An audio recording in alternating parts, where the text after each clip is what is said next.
The day my father was buried, the sky over Cold Fork turned the color of a bruise, and by noon the first snow of that winter was sifting down onto the fresh-turned dirt of his grave. I was 9 years old, and I stood at the edge of that hole with my hat in my hands the way my mother had told me to, and I watched her face and saw that she had nowhere left in the world to put us. We had come west on the promise of land. My father, a Sahale, had a way of making a thing sound certain when it was only hoped for, and he had us all believing in a valley he'd never seen, with grass to the stirrups and water that ran clear all year. The fever took him 3 days outside Cold Fork. He died in the back of the wagon with his hand in my mother's hand, and he never saw the valley, and neither that day did we. So there we stood. My mother, Cora Hale, no older than I think of as young now. Myself, the eldest, trying hard to be a man and failing at it. My sister Lucy, 6, with her thumb in her mouth, which she had given up 2 years before and taken back up the night Pa died. And the baby, Sam, not yet a year, asleep against my mother's shoulder, too small to know that the whole shape of his life had just been pulled out from under him. The preacher said his few words quick on account of the cold, and then the men filled the hole and the town went back to its business, and we stood there alone with the snow coming down. I remember my mother did not cry. I have thought about that all my life. She had cried plenty in the wagon those 3 days, but standing over the grave she had a dry, far-off look, like a woman doing sums in her head and not liking the answer. That answer was that we had $9, a wagon with a cracked axle, 2 worn-out oxen, and not one soul in that country who owed us a kindness. The boarding house we'd taken a room in belonged to a man named Prout, who kept a store besides and held half the paper in that town. He'd let us stay on credit while Pa was dying, which I thought generous of him at the time, being 9 and not knowing the world. The morning after the burial, he came up the stairs in his good coat and stood in our doorway and told my mother, in a voice he might have used to tell her the time of day, that the room was needed and our account was due, and he didn't see how a widow with 3 young ones was going to clear it, and so the sooner she made other arrangements the better for everyone. What arrangements, my mother said. It wasn't a question the way she said it. That's hardly my concern, Mrs. Hale. He looked around the little room at our few things. There's a charity in Denver, I'm told. The wagon and the team would about settle what's owed. After that, well. He spread his hands like a man letting water run through them. A woman in your position has to be practical. My mother stood up off the bed where she'd been sitting with the baby. She was a small woman, but she had a way of standing that took up the whole room. You'll have the team and the wagon, she said. We'll be gone within the hour. You needn't trouble yourself further on our account, Mr. Prout. He had the grace to look uncomfortable, but only for a moment, and then he tipped his hat and went back down the stairs, and I heard him whistling before he reached the bottom. That is how we came to be sitting on the loading steps of the Cold Fork Depot in the dead cold of late afternoon, the 4 of us, with everything we owned in a carpet bag and 2 flour sacks, and no place on this earth that we were welcome. I have to tell you how that town looked at us, because it matters to what came after. We were not the only hard-luck people who'd come through Cold Fork. A depot town sees plenty. But there is a particular way a place will look at a widow and her children when it has decided they are a problem and not a people. The women crossed to the far side of the street.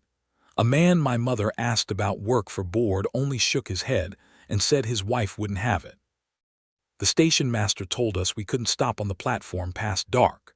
By the time the sun was going down behind the Drum Mountains, gone hard and red the way it does over snow, we had been told no by every door in that town, and Lucy was crying without sound the way she'd learned to, and the baby was working up to a wail, and my mother sat very straight on those steps with her arms around all 3 of us and her jaw set. And I knew, even at 9, that she had run clean out of plans. That was when the rancher came.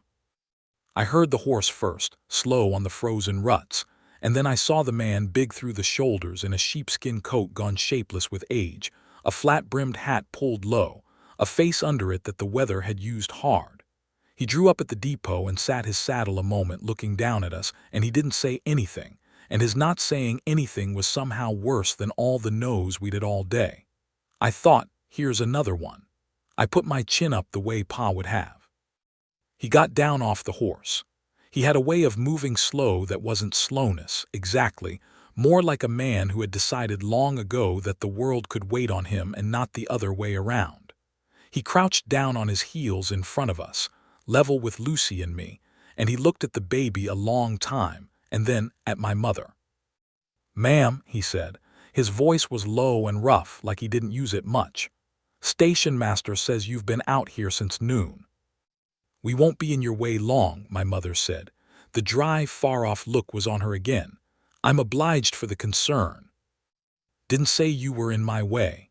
He looked at Lucy, who had stopped crying, to stare at him. He looked at me, then back at my mother. "Cold's coming down hard tonight. 20 below before morning, way that sky looks. A body don't make it through that out of doors, not a little body." "I'm aware of the cold, Mr. Caleb Doyle," he said. "I run the ladder D west of here up Sage Creek." He said it plain, not like a man bragging, just giving us his name the way you'd hand someone a tool they needed. Then he did a thing I have never forgotten as long as I have lived. He reached out slow and lifted the baby, Sam, right up out of my mother's arms, careful as you'd lift an egg, and stood up with him, and tucked him inside that big sheepskin coat against the warmth of his chest. Sam, who would cry for any stranger, went quiet at once.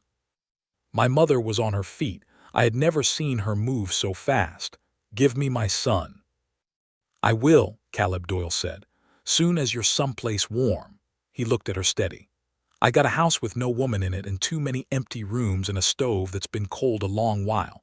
It ain't much and it ain't fine, but it's got a roof and a fire and food enough. You and these children are welcome to it for as long as you've a need. That's all that's on offer, ma'am. Nothing else.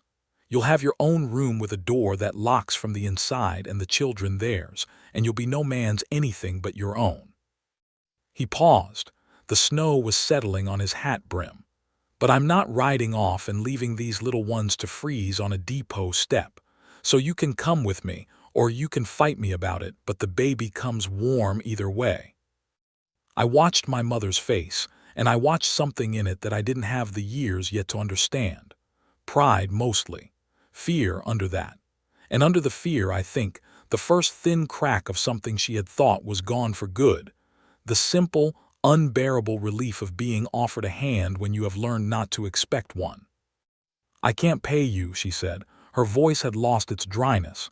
It shook just at the end. "Didn't ask you to. I won't be beholden. I'll work. I cook, I keep a house, I mend. I'll earn our keep or I'll not take it." The corner of Caleb Doyle's mouth moved, the smallest amount, the first I ever saw of what passed for a smile in that man. "Stove's been cold a long while, ma'am," he said again, softer. "I'd be glad of the smell of bread in that house. Come home with me." That is how we came to the ladder D. The ranch sat in a fold of the hills where Sage Creek ran down out of the drums, and the house was a long, low thing of squared logs that a man with a wife had clearly built, and a man without one had clearly let go. It was solid, but it had the smell of a place where nobody laughed, cold ash, old leather, the particular still air of rooms that are kept clean only because a man has nothing to do with them. Caleb Doyle carried the baby in and set him in my mother's arms by the door, and then went to the stove and built a fire with quick, sure hands. And within the hour the front room was warm for, I would learn later, the first time in 3 years. He fed us that first night out of his own supplies, beans and side meat and biscuits hard as river stones, which a bachelor's biscuits always are, and we ate like we'd forgotten what food was. Because we nearly had. He didn't talk much. He sat at the head of the table and watched us eat and seemed to take a quiet satisfaction in it, the way a man will watch rain fall on a dry field. When Lucy fell asleep with her face nearly in her plate, he carried her to the back room himself and laid her down gentle, and I saw him stand over her a moment in the lamplight with a look on his face I couldn't read. That night I lay awake on a real bed under real blankets and listened to the wind come down off the mountains, and I thought about my father in the cold ground at Cold Fork, and I cried, quiet, so my mother wouldn't hear. But I will tell you the truth. For the first time since the fever, I was not afraid. There is a difference between grief and fear, and I had been carrying both, and that night a stranger had taken the fear off me, and I have loved him for it from that day to this. My mother, I learned later, did not sleep at all. She sat up in the chair by her door with the baby, listening to the house, ready to gather us and run if the offer turned out to be the kind of offer that Towns had taught her to expect. But the house stayed quiet. The man kept his word. In the morning there was wood by every stove, and he was already gone out to the stock, and on the kitchen table he'd left a note in a cramped, careful hand that said only, "Flour and such in the lean-to. Make what you'll make." A CD. She made bread. I will never forget the smell of it, that first morning, or the look on Caleb Doyle's face when he came in at noon stamping snow off his boots and stopped dead in the doorway with his nose in the air like a hound. He didn't say a word. He sat down and ate 4 slices with butter and honey, and a 5th he carried back out with him. And that evening he came in carrying a hindquarter of venison he'd shot, and a sack of dried apples, and a tin of real coffee he'd ridden all the way to a neighbor's to trade for, and he set them down on the table without a word and went to wash up. And my mother looked at all that bounty, and then at the door he'd gone through. And I saw her press her lips together hard against something that wanted to come up out of her. That was how it started between them, not with sweet words. There were precious few of those that whole first stretch. It started with bread answered by venison, with a cold stove made warm, with 2 grieving people circling each other careful as cats, each one braced for the other to turn cruel, and each one slowly, slowly learning that they wouldn't. The valley did not approve of us. I didn't understand that at first either. We had a roof and a fire and food, and to a 9-year-old who'd sat freezing on a depot step, that was the whole of what mattered. But I came to learn that a widow and 3 children living under a widower's roof, with no preacher's words said over it, was a thing the women of Wind Hollow Valley could not let alone. It came to us in pieces. When my mother took eggs to trade at the little store the neighbor woman, Mrs. Garrity, kept, she found the price had gone up for her and her alone. When she went to the church social that Caleb, of all people, had urged her to go to, "You ought to see folks," he'd said gruffly. "You ought to laugh sometime." The women drew their skirts in and talked around her and behind her, and one of them, a Mrs. Prout as it happened, wife of the very man who'd put us out, said in a voice meant to carry that some women would do anything to land soft, and weren't the children a clever way to do it? My mother came home from that social white-faced and silent, and put us to bed early, and then sat a long time at the kitchen table with her hands flat on the wood. Caleb came in late from a sick cow and saw her sitting there and stopped.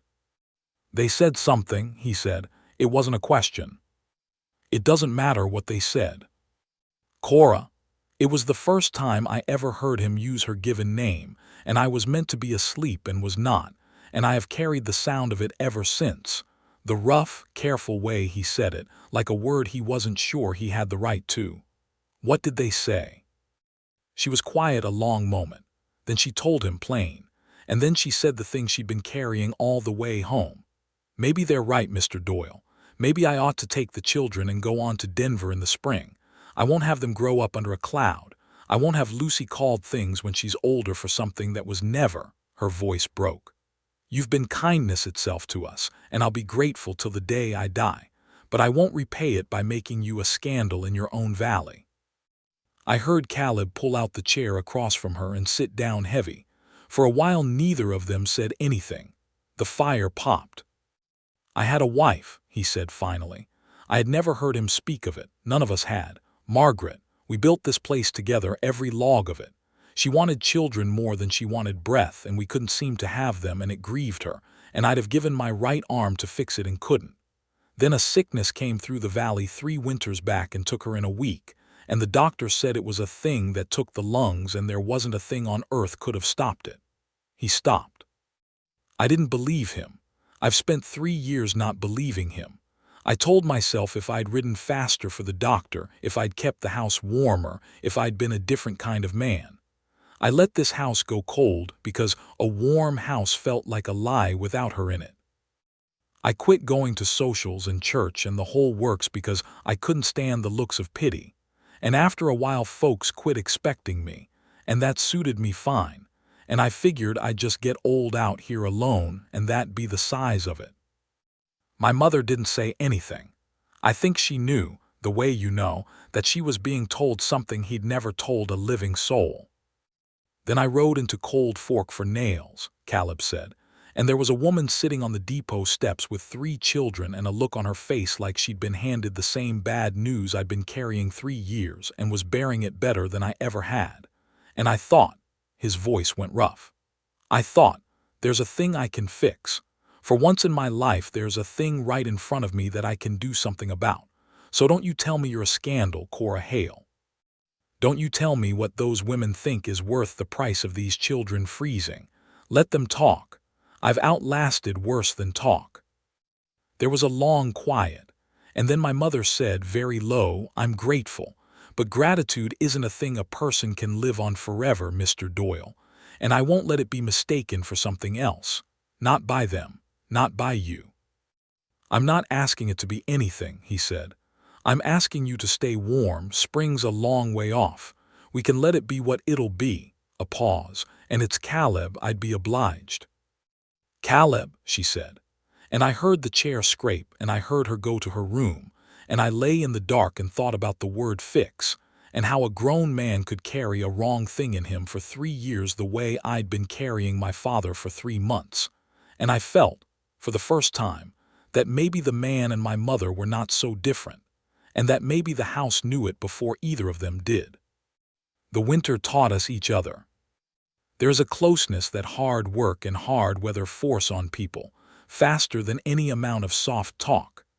Caleb taught me to ride that winter on a steady old gelding named Pete, and to throw a rope, badly, and to feed and water stock in cold that would freeze the breath in your nose, and to read the sky.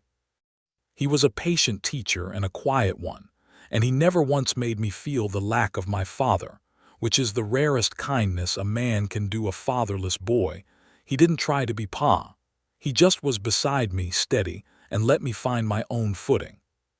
He carved Lucy a horse out of a block of pine, with a real mane of horsehair, and she named it Pa, which made the whole room go still for a moment. And then Caleb said gravely that Pa was a fine name for a horse, and any horse would be lucky to have it.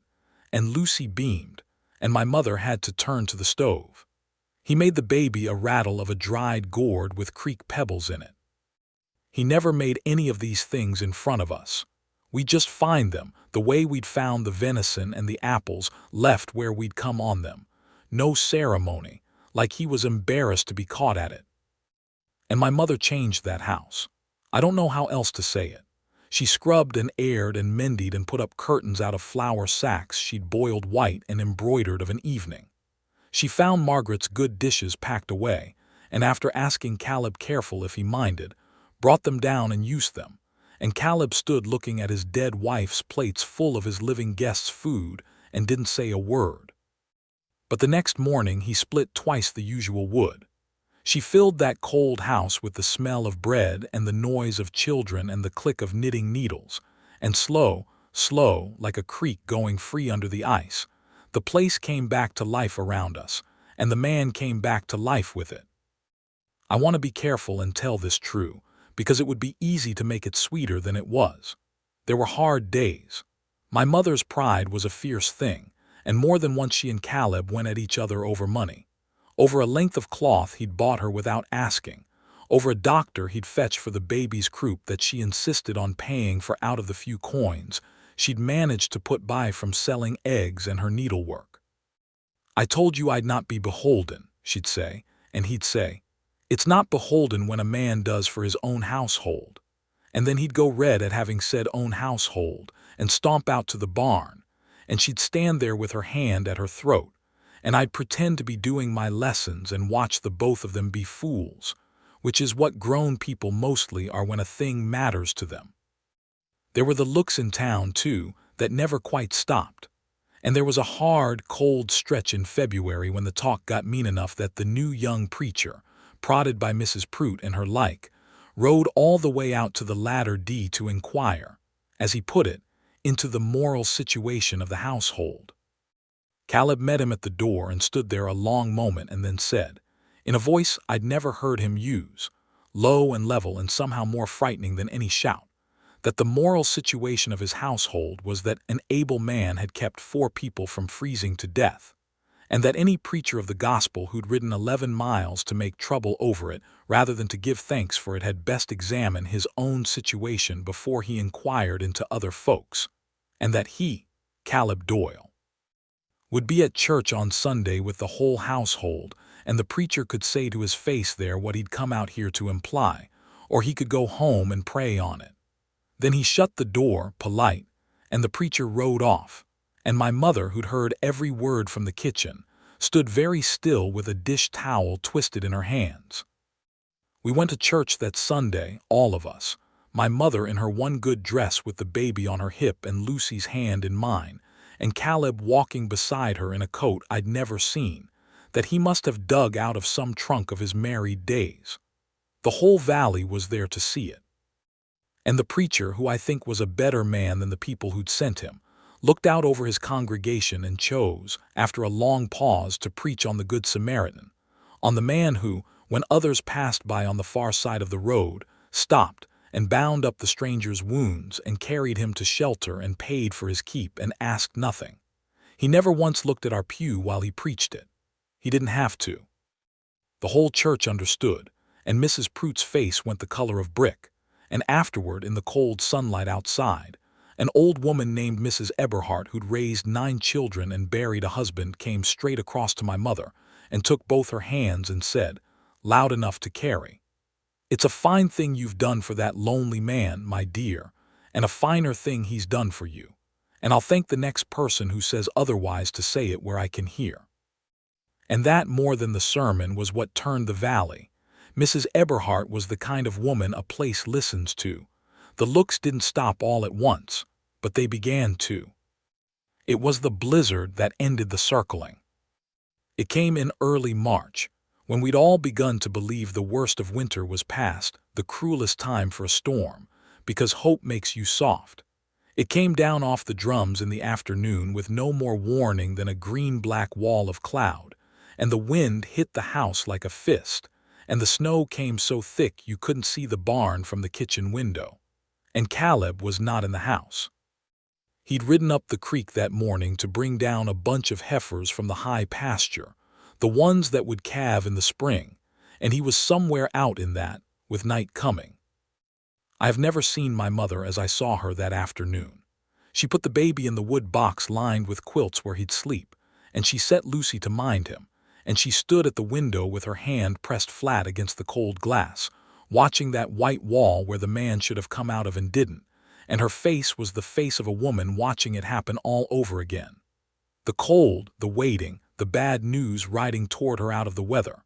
She didn't say his name. She didn't have to. I was 11 inside, by then if not in years, and I knew. When the dark came down full and he still hadn't come, she did a thing I've thought brave past all telling. She put on Caleb's spare coat and tied a lantern to a length of rope and ran the other end to the porch post, and she told me to keep the children inside and the door barred and not to come out for anything. And then she went out into that storm, not to find him, she couldn't have, but to put a light where he might see it. She stood at the corner of the barn in the screaming dark, holding that lantern up, a small woman against a whole mountain of weather, and she stayed there past all sense, and I watched her through a crack in the shutter and prayed the only way a child knows how, which is just saying please over and over to whoever's listening. And out of the white, near-frozen, leading 3 near-frozen heifers and his own staggering horse, came Caleb Doyle. He'd gotten turned around in the whiteout, he told us later, gone in circles for hours, given himself up for a dead man more than once, and then he'd seen, far off and small and swinging, a single light. He followed it home. He fell through the door into my mother's arms, ice in his beard, his hands gone white and useless, And she got him to the fire and stripped his frozen coat off him and chafed his hands between hers and put coffee into him. And she did all of it without a word, fast and sure, the way she'd done everything since the day we came. And only when he was warm and the heifers were in the barn and the children were asleep, and the storm was screaming itself out against the walls. Only then, sitting on the floor in front of the fire with the man wrapped in every blanket in the house, did my mother finally come apart. She cried like she hadn't at the grave. She cried like 3 months and 3 years of held in grief had been waiting for one safe place to land. And Caleb Doyle, who I had never once seen touch her, who had kept every inch of the distance he'd promised that first cold day, reached out one thawed-out hand and laid it against the side of her face, gentle as he'd lifted the baby on the depot step, and he said, "I'm here. I followed the light home. I'm here, Cora. I should not have been watching. I know that. But a boy watches the things that make his world, and that is what I was watching. I saw my mother turn her face into his hand. I saw the man lean his forehead down against hers, the two of them there in the firelight with the storm outside, two people who had each been so sure their hearts were buried for good. I saw him say something too low to hear, and saw her answer it, and saw her hands come up to hold the front of his shirt like a woman, holding onto the one solid thing in a flood. And I saw, at the last, in the red light of the dying fire, the man and my mother lean the rest of the way into each other, slow and sure and a long time coming, and I saw them kiss. The first true tenderness either of them had let themselves have in years, and I pulled the quilt up over my head and grinned into the dark, fierce and glad, because I was 9 years old and I knew, the way children know things before grown people will say them, that we were not going to Denver in the spring. We were home. They were married that April, when the valley greened up the way my father had once promised it would, by the same young preacher who'd come to make trouble and stayed to make it right. Half of Wind Hollow turned out for it, including, I am told, a tight-lipped Mrs. Prout, who came because not coming would have been remarked on more than coming. Mrs. Eberhardt cried the loudest of anyone and declared it the finest wedding she'd seen in 40 years. Lucy carried flowers and dropped most of them. I stood up beside Caleb in a coat that had been his and was cut down for me, and when the preacher asked who gave this woman, the whole front of the church went quiet, because a widow has no father to give her, and then Caleb said, "Lo, her children do," and I said, "We do," loud as I could, the way a man says a thing he means, and that broke the whole place into tears and laughing both at once. "Prude, I'll tell you. Since you want to know, the world has a way of settling its accounts, though slower than we'd like. His store failed 2 years on, when the railroad spur went to a town 20 miles north, and Cold Fork dried up around him. He came out to the ladder D one hard winter looking for work, not knowing or not caring that it was the same family he'd put out on the steps, and Caleb knew him at once. And Caleb, and this is the measure of the man, gave him a week's work and a fair wage and never once said a word about the depot, and only at the end of it, paying him off, said quiet, "You put a widow and 3 bobbies out in the cold once, Prout. I'd think on that if I were you. Cold's a thing that comes back around." And Prout, who I don't believe was an evil man, only a small one, turned red and took his pay and rode off, and I like to think he thought on it. My mother said we were to leave it there, and we did. She always said the best revenge on a hard world is to build a soft place in it and fill it with people, and that is what she did, and I have tried to live by it. For they did fill it. I gained 2 half-brothers and a half-sister in the years that followed, born right there in that long log house that had stood cold and childless so long, and Margaret's good dishes came out for every birthday and Christmas of all of us. And Caleb told me once, near the end of his life, that he believed Margaret would have been glad, that a house her hands had built had filled up at last with the children she'd wanted, and that grief and gladness could live in the same rooms together without crowding each other out. Which is a thing I did not understand when he said it, and understand entirely now. He raised me. I'll say it plain. Asahel gave me life and a dream of a valley, and I loved him, and I visit his grave at Cold Fork still every year on the day the snow first flies. But Caleb Doyle raised me. He taught me to ride and to rope and to read the weather and to keep my word and to do for my own household and to stop when others pass on the far side of the road and bind up the stranger and carry him to shelter and ask nothing. He walked me down to look at land of my own when I was grown, the very valley grass to the stirrups my father had dreamed of, and he stood me alone to start my place and never let me thank him for it. And at my own wedding he stood up beside me the way I'd stood beside him. And when the preacher asked who gave this man, he said, rough and proud, his family does. And that was the only time in all the years I saw him weep. My mother and Caleb grew old together in that house. I'd ride over of an evening sometimes, when I had a place of my own and children of my own, and find the two of them on the porch in the long summer light, not even talking, just sitting, his big weathered hand over her small one on the arm of her chair, the way it had lain against her face that night of the storm. Two people who'd each been certain their hearts were in the ground, and had found out otherwise, and had had the courage, when it came riding up out of the weather, to follow the light home. She buried him first in the end on the hill above Sage Creek beside Margaret, which is where he'd asked to lie, and she said she'd not begrudge a man 2 graves to 2 good women, and she meant it, for she had a heart that big. She followed him within the year. They lie up there together now, the 3 of them, looking down over the valley and the long log house, which still stands, and which still, I am told by my grandchildren who keep it, smells of bread. I am an old man myself as I tell you this. Older now than Caleb Doyle was the day he crouched down on his heels in the snow in front of a frozen, frightened boy and a widow with no plans left, and lifted my baby brother into the warmth of his coat, and said the words that made the whole rest of my life. I have lived a long time and seen a great deal, and I will tell you the truest thing I know. The world will leave you on the cold steps if you let it. There will always be a Prout with his good coat and his sums, and a townful of folks who cross to the far side. But there is the other kind too, the silent, hard-handed, broken-hearted kind, who have so much grief in them you'd think there was no room for anything else, and who turn out, when the cold comes down, to be carrying more warmth than the whole rest of the town put together.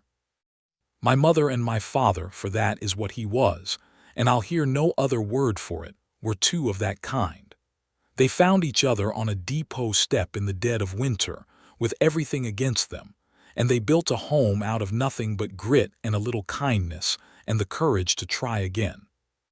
And it held. It held all their lives, and it holds in me, and it'll hold in mine after me. That's the whole of the story. A widow and 3 children left to freeze, and a lonely man who lifted the baby and said, "Come home with me."